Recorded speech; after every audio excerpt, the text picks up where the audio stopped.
So let's talk about chords, like all the chords. Okay, chords. Usually when we talk about chords, we're talking about 3 or more notes. Really, broadly speaking, a chord could be any combination of any number of notes. But I'm going to say 3 or more, and we build them by stacking thirds. So to be more specific, a third is either a minor third or a major third. So C to E is a major third. C to E flat is a minor third. It comes down to the number of half steps. So C to E is C, 1, 2, 3, 4 half steps higher. C to E flat is 3 half steps higher. So we need 2 notes where the names, like A, C, have 1 alphabet letter between them. And the half steps are either 3 half steps for a minor third, 4 half steps for a major third.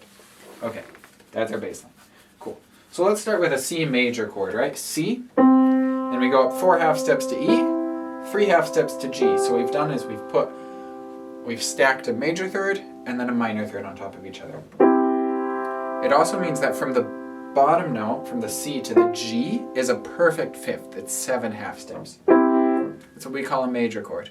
Now if we flip those, if we do 3 half steps and then 4 half steps, the outer ones stay the same because it's a total of 7. The middle one moves to E flat, and that's C minor.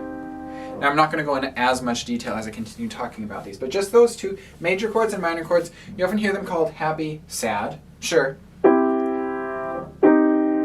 And in a basic way, I think that's true. There's more ways to express happy and sad than that, and major and minor express more than just happy and sad. The actual Italian words for them, moll and dur, I think they're Italian, are they mean soft and hard. So minor is soft and major is hard. Different way to think about it. Different way to hear it. And it depends on context too. If you play it loudly or quietly, high and low, that can all change it, right? So minor down here can maybe be menacing or threatening, where a major chord would be peaceful, warm, right? Feels very, maybe. I mean, those are just coming to me in the moment. In context, it's different, but those are the words I associate with it. And doing these word associations, coming up with your own words, can be a really helpful exercise. They're not the right words necessarily, although as you do it more, you'll find you will have overlap with other people, but it's more just to try to give specific, the word is a symbol for an emotion, right? And music, like you hear a chord and you feel something, but once you give that a word, even if the word is sort of a poetic analogy, something like hard and soft doesn't really make sense, but once you associate that with a feeling, then it becomes easier to describe that very specific feeling that comes from a specific chord. This becomes more true, I think, also as we give chords more flavor. So let's do that. Right now I said we just stacked 3 notes, but I can put another note on top if I add another third. Oh, well, hold on. Before we do that, with 3 notes, I skipped some options. We did a major third and a minor third. We did a minor third and a major third. We could do 2 minor thirds. That would be something like C, E flat, G flat. So it's very squished. Minor third. That fifth got squished down to what's called a diminished fifth or a tritone. C to G flat. That chord sounds suspenseful, mysterious. It sounds a little bit retro, honestly, to me. And it wants to expand back to there, or maybe to... There's lots of places it can expand to, but it kind of wants to stretch out. It feels all pushed together.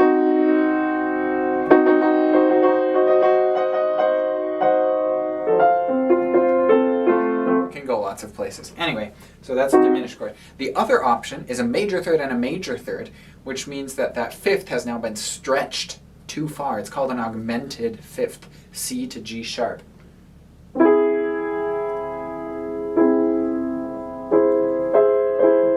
What's weird about this chord is we have C to E is 4 half steps, E to G sharp is 4 half steps. If we go G sharp to the next C, that's also 4 half steps, which means C, E, G sharp is a 4 and 4. E, G sharp, C is 4 half steps, 4 half steps, and G sharp, C, E. So no matter which order we play those notes in, it's the same. It doesn't really have inversions, or its inversions are symmetric. Anyway, what that means is this chord is kind of disorienting to our ears because we don't know which note is top and which one is bottom. And it does have that like dizzying, outer space, no gravity, mysterious, magical kind of sound to it. Very cool. Makes me think of Debussy, Dr. Gradus ad Parnassum. He uses that towards the end. Anyway, so those are all our options with just 3 notes for now. Sevenths adds a whole nother layer. So there are 2 different sevenths I can add. Again, sticking with a C major chord, I can add the major seventh, which is almost an octave. It's B. So there's C major with a B on top. Or I can add the minor seventh, C major with a B flat on top. So let's go through the common options, meaning we're going to leave this fifth alone, C to G. We're not going to do the squished or stretched fifth for now. So that means we can have a major or a minor chord and a major or a minor seventh. So if we do major chord, major seventh, it feels relaxed, chill.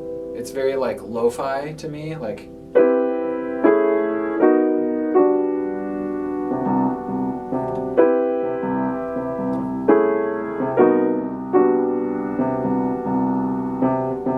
right, that kind of vibe.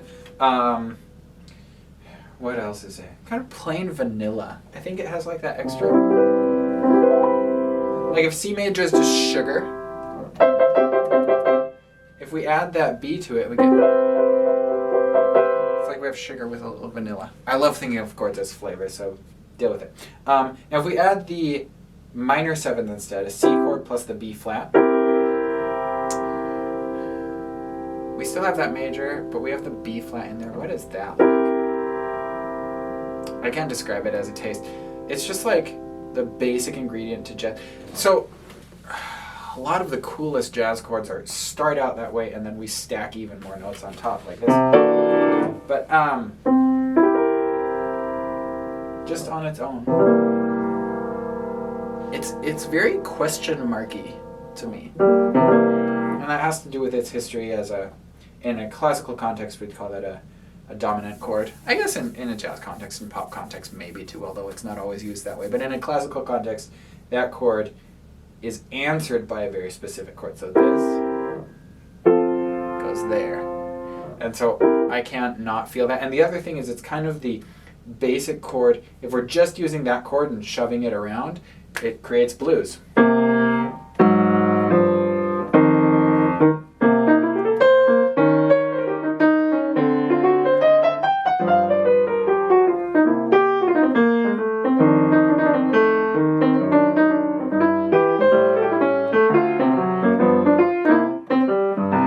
One of those was a diminished chord, but yeah. Anyway, so that chord just has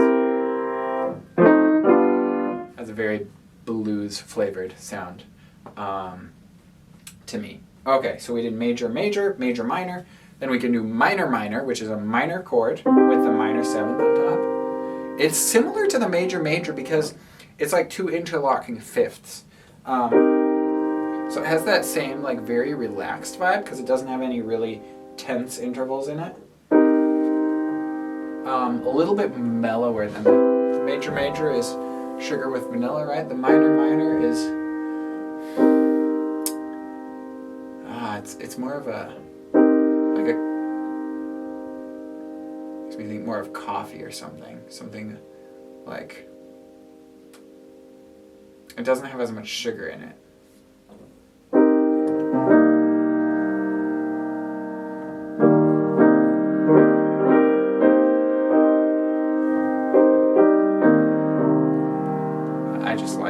It's pretty neutral. By the way, when I think coffee, I'm thinking of coffee that's been cold brewed but is served warm. Anyway, in case you care. It'd be interesting what I'd be curious what flavor it is for you. Really. I mean, obviously YouTube comments, algorithm, whatever. I don't really care. That's not what I do this channel for.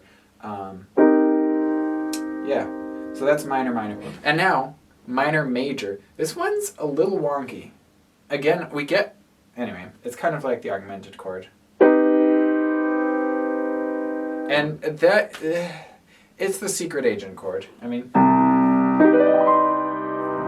Right? So it's a minor chord, but that major seventh really... I want to say it doesn't belong. Is the best way I'll put it. It's not part of the natural minor scale, so it feels a little bit out of place. And it gives the chord a weird dissonance, but one that doesn't have any obvious solution to it. So it has tension, but without... Earlier I said that this one feels like a question that I know the answer to. This is like a question without an answer, which is maybe why it's so great for like classic mystery style soundtracks, right? Where you...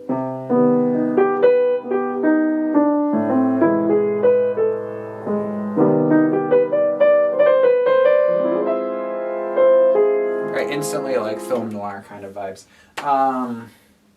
Fun. So that's sevenths. I think I'll stop. Well, let me just show you a few extra things. So, just chords I like. So if I do a seventh, add the 9, and the sharp 11, add the 13. I just love this. Can't describe the feeling, but I like it. It feels stable, but really strange. It's like we're caught between dimensions.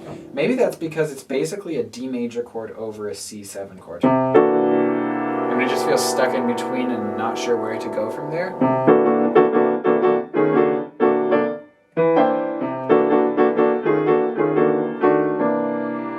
I think it's a really fun sound. What else do I really like? Oh, well, I haven't even messed with inversions. That's if a note... Our bass note is something other than the root of the chord, because I really, really like this, which is a D major chord with an added 9 in first inversion, which has both the warmth of this low D major, and has that little extra flavor from the E, and then it also has this... The F sharp just lifts it and gives it this possibility of moving somewhere else.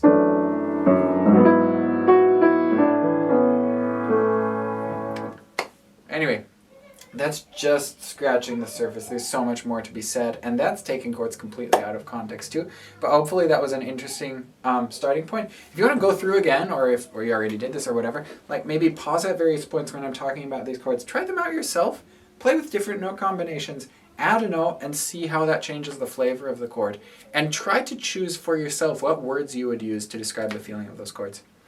Or not. See ya.